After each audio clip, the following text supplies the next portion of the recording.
పటిష్టమైన నిర్మాణం జరగాలని ఉద్దేశంతో ఈరోజు విశాఖపట్నం జిల్లాలో సమన్వయ సమావేశం జరగడం జరిగింది. దానికి ముఖ్య అతిథులుగా పార్లమెంటు పరిశీలకులు శ్రీ మాజీ శాసనసభ్యులు గదిరి బాబురావు గారు, అదేవిధంగా సీనియర్ నాయకులు, శాసనమండలి సభ్యులు, వైఎస్ఆర్ కాంగ్రెస్ పార్టీ శ్రీకాకుళం పార్లమెంట్ పరిశీలకులు, విజయనగరం విశాఖపట్నం జిల్లాలో టాస్క్ ఫోర్స్ సభ్యులు ఈ పార్టీ నిర్మాణం కోసం జగన్మోహన్ రెడ్డి గారు నియమించిన శ్రీ కుంభారావు గారు, మా సమన్వయకర్తలు వాసుపల్లి గణేష్ కుమార్ గారు, దేవన్ రెడ్డి గారు, ముళ్ళప్పారావు గారు, అదేవిధంగా భీముల నుంచి చంద్రశేఖర్ గారి అమ్మాయి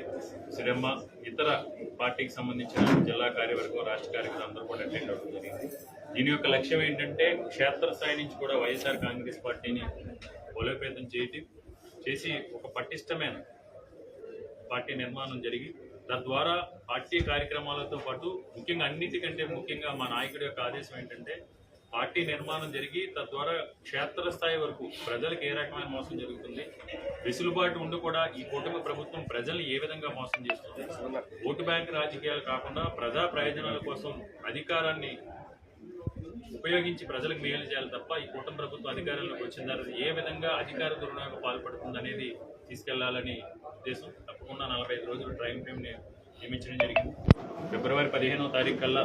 వైఎస్ఆర్ కాంగ్రెస్ పార్టీని క్షేత్రస్థాయి నుంచి గ్రామ స్థాయి నుంచి కూడా అధ్యక్షుల వారి ఆదేశాల మేరకు నిర్మాణాన్ని మేమందరూ కూడా పరస్పర సహాయ సహకారాలతో సమన్వయకర్తలు కానీ,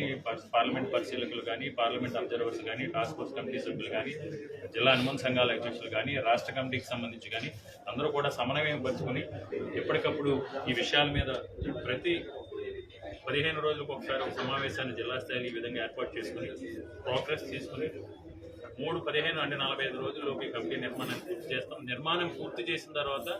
ఈ కూటమి ప్రభుత్వం చేసుకున్న అరాచకాల్ని, అన్యాయాల్ని, అక్రమాల్ని కూడా ప్రజల్లోకి విస్తృతంగా తీసుకెళ్లి ప్రజల్ని చైతన్యపరిచి ఈ కూటమి ప్రభుత్వాన్ని ముఖ్యంగా తెలుగుదేశం పార్టీ చేస్తున్న దురాఘాతాలని బంగాళాఖాతంలో కలిపే వరకు కూడా ముఖ్యంగా విశాఖపట్నానికి సంబంధించి కూడా ఈరోజు కూటమి ప్రభుత్వం వచ్చిన తర్వాత ఈ ప్రాంతం మీద వివక్ష చూపించి, ఉత్తరాంధ్ర ప్రాంతం మీద వివక్ష చూపించి ఏ విధంగా అన్యాయం చేస్తుంది, దశాబ్దాలుగా 1983 నుంచి ఈ రోజు వరకు కూడా ఎలాంటి కార్యక్రమాలు వాళ్ళు ఎలా చేపట్టారు, ఈరోజు విశాఖపట్నం మీద ఏ విధంగా సౌకర్యం చూపిస్తున్నారు, అమరావతి మీద ఏ విధంగా దత్తపుత్రులు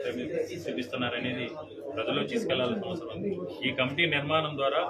రాబో రోజుల్లో వైఎస్ఆర్ కాంగ్రెస్ పార్టీని విశాఖపట్నం జిల్లాలో కంచుకోటగా వైఎస్ఆర్ కాంగ్రెస్ పార్టీని తీర్చిదిద్దే మా అందరి లక్ష్యం.